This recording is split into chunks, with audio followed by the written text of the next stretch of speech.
Hello guys, tinula tayo. Buto-buto ng manok. Ayan. Dito kasi mas gusto nila guys yung ganyan, yung mabuto.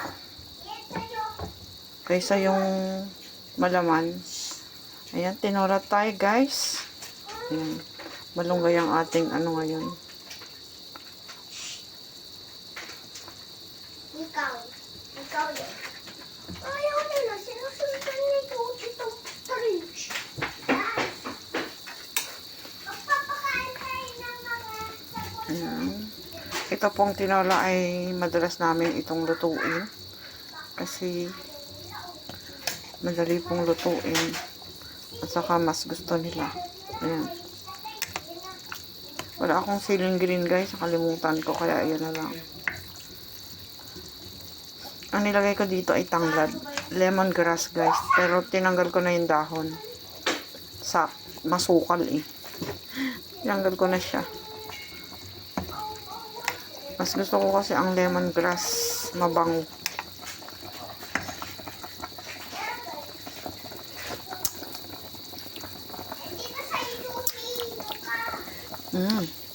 Sarap guys.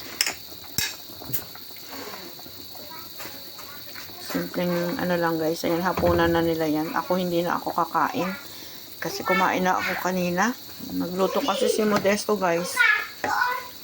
So napilitan akong kumain. So hindi na ako kakain ngayon.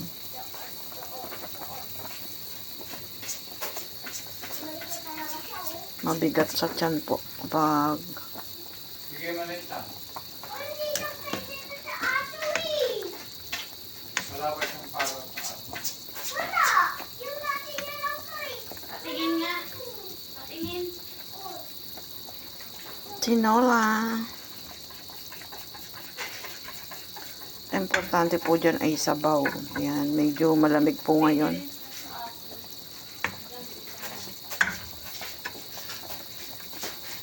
Chicken yan. Ayan.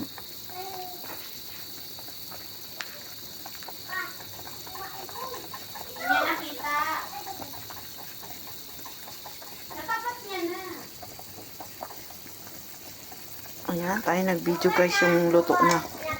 Hindi na natin inumpisahan ng pagbigisa guys kasi palagi naman